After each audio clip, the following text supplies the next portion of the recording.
தமிழகத்தின் பழனியில் 18ஆம் நூற்றாண்டை சேர்ந்த ஓலைச்சுவடி சிதைந்த நிலையில் கண்டெடுப்பு. உலக நீதி எனும் தமிழ் நன்னெறி நூலின் மாறுபட்ட பிரதி என்பது தெரியவந்துள்ளது. வணக்கம். பாரதம் தொடர்பிலான தகவலுடன் இணைந்து கொண்டுள்ளீர்கள். தகவலுக்காக நான் அனிஸ்டா விமல்ராஜ்.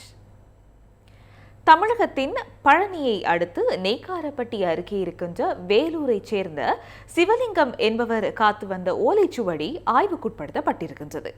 கிறிஸ்துவுக்கு பின் 18ஆம் நூற்றாண்டை சேர்ந்ததும் உலக நீதி எனும் தமிழ் நன்னெறி நூலின் மாறுபட்ட பிரதி என்பதும் தெரிய வந்துள்ளதாக தொல்லியல் ஆய்வாளர் நாராயணமூர்த்தி தெரிவித்திருக்கின்றார். ஓலைச்சுவடியின் மேல் ராமகுடும்பன் என்று எழுத்து பொறிக்கப்பட்டுள்ளமையினால் ராமகுடும்பன் என்பவர் உலக நீதியை பிரதியெடுத்து எழுதியவராகவோ அல்லது ஓலைச்சுவடியின் அந்த கால உடைமையாளராகவோ இருந்திருக்க வேண்டும் எனவும் தொல்லியல் ஆய்வாளர் குறிப்பிட்டிருக்கின்றார்.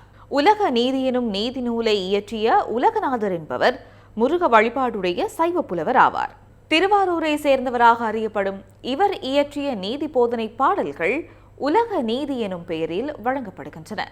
13 விருத்த பாடல்களில் இவை 104 வரிகளில் எழுதப்பட்டவை. ஓதாமல் ஒரு நாளும் இருக்க வேண்டாம் என்ற நீதி நெறி வரியுடன் தொடங்கும் இந்த நூல் இன்னவற்றை செய்ய வேண்டாம் என்ற அறிவுரையுடன் இறுதி வரிகளில் வள்ளியையும் முருகனையும் போற்றி பாடுவதாக அமைந்திருக்கும். எனினும் தற்போது கிடைத்திருக்கின்ற இந்த சுவடியில் உள்ள உலக நீதி பாடல்கள் மிகுந்த பாட பேதங்களுடன் இருக்கின்றன.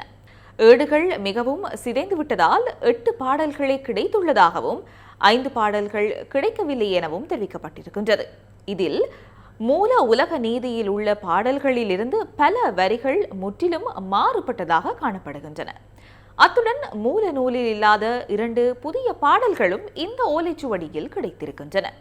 இத்துடன் வேண்டாம் என்பதை அடிப்படையாக கொண்டு இயற்றப்பட்ட உலக நீதியில் வேண்டும் என்பதை கடமையாக கொண்டு கல்வியை கற்பிக்கும் ஆசிரியருக்கு கூலி கட்டாயம் தரப்பட வேண்டும் என்பது அழகிய வெண்பா வடிவில் இயற்றப்பட்டு ஒரு ஏட்டில் எழுதப்பட்டிருக்கின்றது. மூல நூலில் இல்லாத எனினும் சுவடியில் புதிதாக உள்ள 2 விருத்த பாடல்களும் இந்த வெண்பாவும் சுவடியின் உரிமையாளரான ராமகுடும்பனால் புதிதாக இயற்றப்பட்டு சேர்க்கப்பட்டவையா என்பது தெரியவரவில்லை. மூல நூலில் இருக்கின்ற பாடல்களில் முருகனும் வள்ளியும் மட்டும் போற்றி புகழப்பட்ட நிலையில் தற்போது கிடைத்த இந்த ஓலைச்சுவடியில் தெய்வானைக்கென்று ஒரு தனிப்பாடல் இயற்றப்பட்டு சேர்க்கப்பட்டிருக்கின்றது.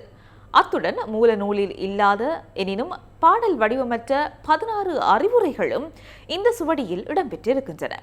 தற்போது சிதைந்த ஏடுகளை ஆய்வு செய்யும் பணி நடைபெற்று வருவதாக தொல்லியல் ஆய்வாளர் நாராயணமூர்த்தி தெரிவித்திருக்கின்றார்.